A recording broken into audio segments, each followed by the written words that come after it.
नमस्कार, मैं धीरेन्द्र कुमार। आप देख रहे हैं द बुद्धिस्ट टाइम्स टीवी की खास रिपोर्ट।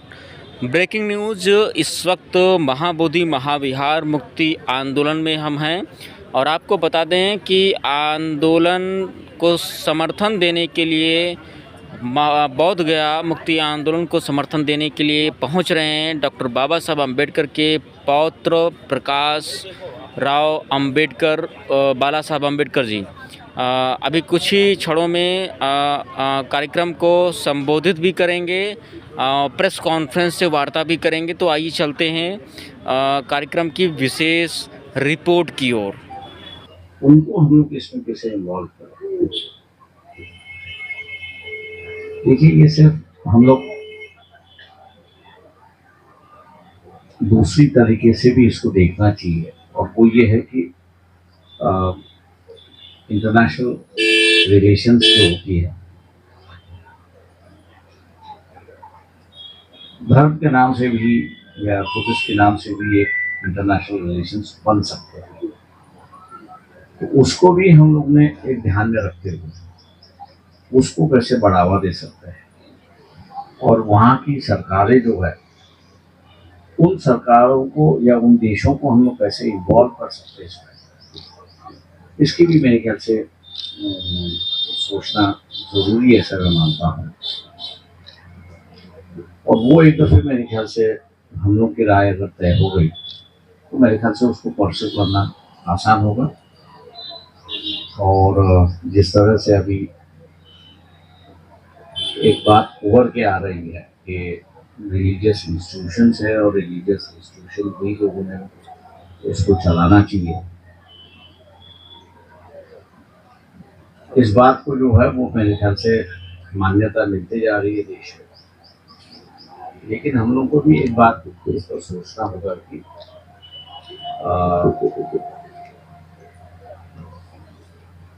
मैनेजमेंट एक बात होती है, दूसरी बात जो है उस विषय में जिनकी ध्यान है, अभ्यास है और रोजान है, इन लोगों को भी हम लोग कैसे इन्वॉल्व करेंगे उसका भी एक मेरे ख्याल से सोचना होगा, ऐसा मैं मानता हूँ। और इसलिए मैं कहता हूँ कि जितने भी संगठन यहाँ पर आंदोलन कर रहे हैं, वही बंटी जी से जिक्र कर रहा था कि एक कॉमन मेमोरेंडम हम लोग का जाना चाहिए। ये ना हो कि ये संगठन का अलग गया, ये संगठन का अलग गया। एक कॉमन प्रोग्राम अगर जाता है तो मेरे ख्याल से उसको परस्यू करना आसान हो जाता है। 64 दिन से तमाम साथी, मीडिया के साथी भी और यहाँ के तमाम जो धरने पर बैठे हैं, बीइंग एक्टिविस्ट और बीइंग पॉलिटिशियन, बहुत सारे लोग आए, बहुत सारे लोगों के विचार निकल कर आए। जैसे कि आपने भी अभी कहा कि एक समिति जो है उसको और थोड़ा सा मजबूत करने की जरूरत है। बट यहाँ सभी लोग ये जानना चाह रहे हैं कि being a build of doctor Ambedkar, आप इस पूरे मामले को कैसे देखते हैं? देखिए, इसमें मैं दोनों से देखता हूँ। मतलब लोगों की अपेक्षाएं इसलिए ज्यादा है कि बाबा साहब के पुत्र हैं। एक ऐसा है कि ये बुद्धिस्ट सेंटर है जी, बुद्धिस्ट के हाथों में रहना चाहिए, उनका एक रुझान होना चाहिए, ये भी बात सही है। लेकिन दूसरी तरफ से यहाँ से जो है बुद्ध के विचार का संदेश जो है वो दुनिया भर गया, और भारत देश जब ब्रिटिशों से इंडिपेंडेंट हुआ तो जितने भी बुद्धिस्ट कंट्रीज थी और उनके जो प्रमुख थे, चाहे वो प्रेसिडेंट हो चाहे प्राइम मिनिस्टर हो, ये मेरे ख्याल से 50-51 की बात है कि जब वो कहते थे कि हमको इंडिया जाने के लिए वीजा की कोई जरूरत नहीं है, तो लोगों ने उसे पूछा भी, वो तो अभी इंडिपेंडेंट कंट्री है। बोले हाँ, इंडिपेंडेंट कंट्री है, ये बराबर है, लेकिन दैट्स अ लैंड ऑफ खुदा, इसलिए हमको वीजा की कोई जरूरत नहीं हमको वीजा पहले ही मिल चुका है। तो एक उन्होंने जो है वो अपनी लगाव जो है इस भूमि से उन्होंने बता दी है। अब मैं मान के चलता हूँ कि थोड़ी सी परिस्थिति बदल चुकी है और उसी रिश्ते को और उसी भावना को लेके हम लोग एक मजबूती से रिश्ता कैसे बनाएं और यहाँ बुद्धगया के भूमि से ही उसको हम लोग एक नया रास्ता अपनाएंगे तो शायद मेरे ख्याल से ये आंदोलन जो है इसकी जरूरत और लोगों को इस बात का एहसास होगा कि ये सिर्फ कुछ चंद लोगों के हाथ में निकल के दूसरे लोगों के हाथ में देने की बात नहीं है। तो इसमें विकास और देश दोनों का हित जुड़ा हुआ है।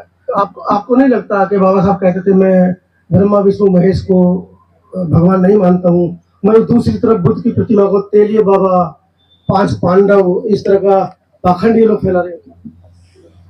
देखिए ये बात सही है कि बाबा साहब ने 22 प्रतिज्ञा दी और जिन्होंने धर्म दीक्षा दी है वो सभी 22 प्रतिज्ञा को मानते हैं। जिनको बुद्धिस्ट बनना है उनको क्या छोड़ना है उसकी 22 प्रतिज्ञा ऐसा मैं मान के चलता हूँ और बुद्ध की विचारधारा को स्वीकारना और बुद्ध की विचारधारा पर आपको चलना है।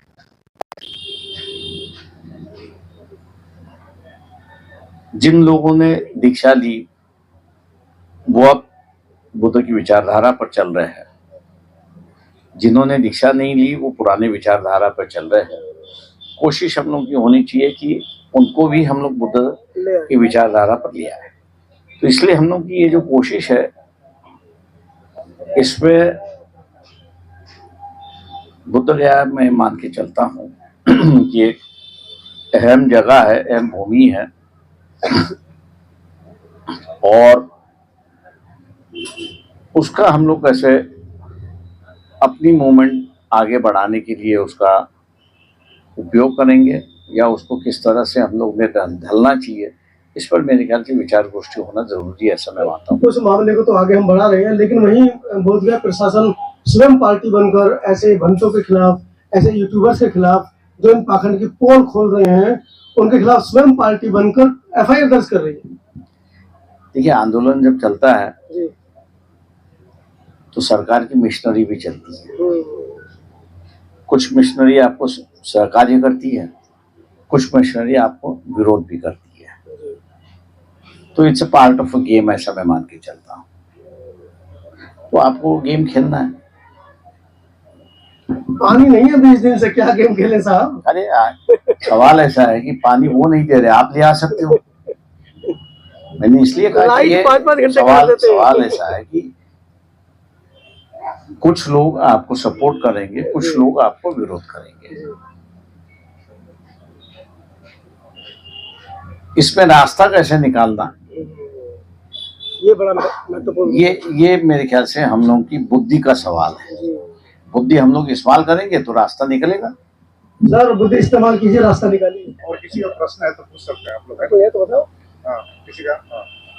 साहब आप बाबा साहब के पौत्र हैं और इस नाते बाबा साहब अम्बेडकर ने अपने लाखों बौद्ध अनुयायियों के साथ में धर्म हासिल किया है, लेकिन आज उस समय में जो बाबा साहब ने 22 प्रतिज्ञाएं दी, लाखों 5 से 7 लाख लोगों के बीच में 22 प्रतिज्ञाएं दी, लेकिन आज उन्हीं 22 प्रतिज्ञाओं को दोहराने के लिए सरकारें परमिशन बोलती है कि आप परमिशन लीजिए तब वो 22 प्रतिज्ञाएं दिए जाएंगी, वरना उनके ऊपर एफआईआर होती है। सवाल को आगे बढ़ा देता हूँ, और वही सरकारें बाबा साहब के बोले में 22 प्रतिज्ञा को बेच भी रही है, पैसे भी कमा रही है।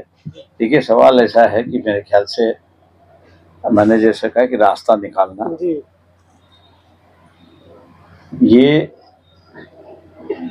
नेताओं का और कार्यकर्ताओं की जिम्मेदारी, ऐसा मैं मानता हूँ। एक 4 साल पहले गुजरात जैसे राज्यों में भी दीक्षा समारोह हुआ, कोई परमिशन के लिए अप्लाई नहीं किया,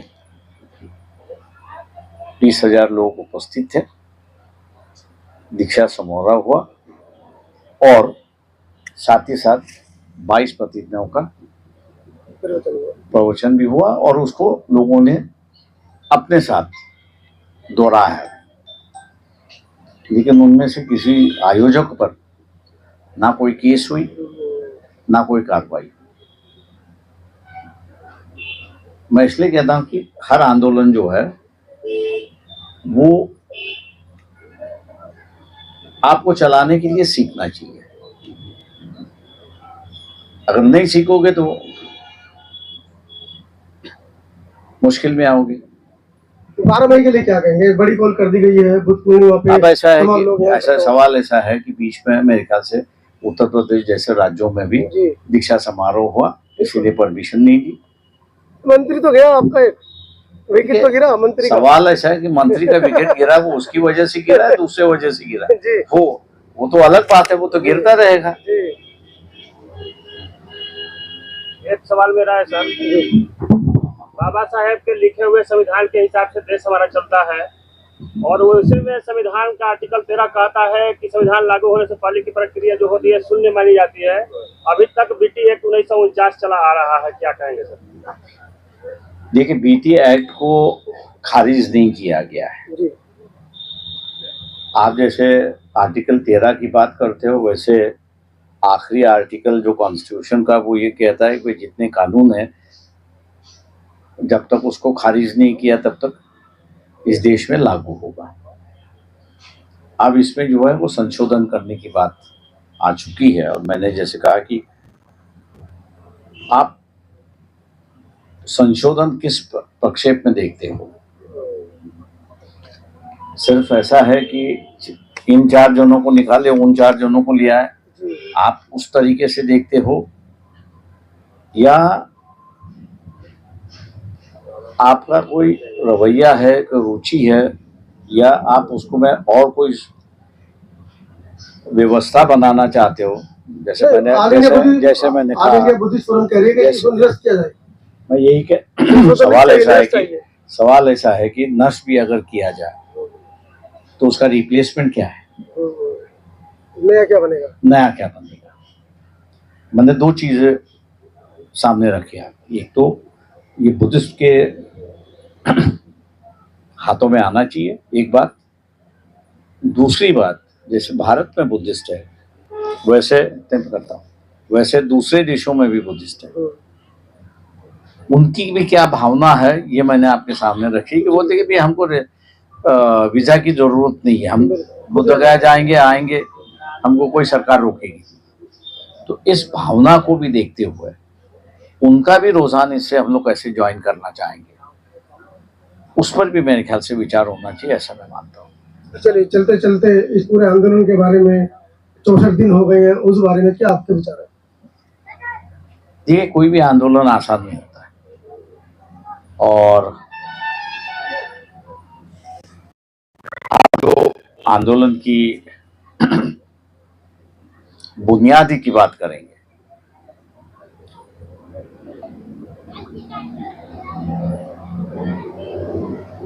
तो एक काफी बड़ा बदलाव आप ले आ रहे हो। अंधश्रद्धा को हटाते हुए आप विज्ञान की बात कर रहे हो। अंधश्रद्धा पर यहाँ के सरकारें चली है, यहाँ के समाज चले हुए हैं, यहाँ के लोगों की रोजी रोटी चली हुई है।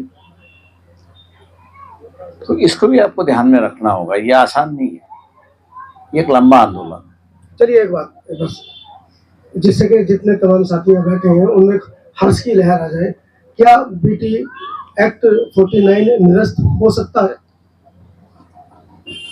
मेरे ख्याल से उसके लिए आपको ये जो बिहार के चुनाव जो है उसको अहम बनाना होगा, क्योंकि आपके पास आज कोई भी नहीं है कि जो विधानसभा में कि जो बिहार असेंबली का एक्ट है उसके खिलाफ आवाज उठाने वाला कोई है नहीं। आपके पास जब तक ये एक्ट खत्म करने वाली जनशक्ति आपके पास नहीं है, तब तक आप कुछ भी नहीं कर सकते। इसलिए ये जो बिहार की जो असेंबली है, इस बिहार की असेंबली में आपको कुछ देखना होगा, एक ताकत बनानी होगी कि बिहार के असेंबली में उठ के कोई कहे कि इसको रद्द कर दे, तो ये रद्द होगा, नहीं तो नहीं होगा। चलिए, खुले शब्दों में एक बात राजा अम्बेडकर जी ने कह दी है कि अगर बिहार चुनाव में जनता अपनी वोट की चोट मारेगी या उसके लिए सरकारों को नियंत्रित करने की कोशिश करेगी तो हो सकता है कि पार्टी नहीं ना, व्यक्ति कह रहा है।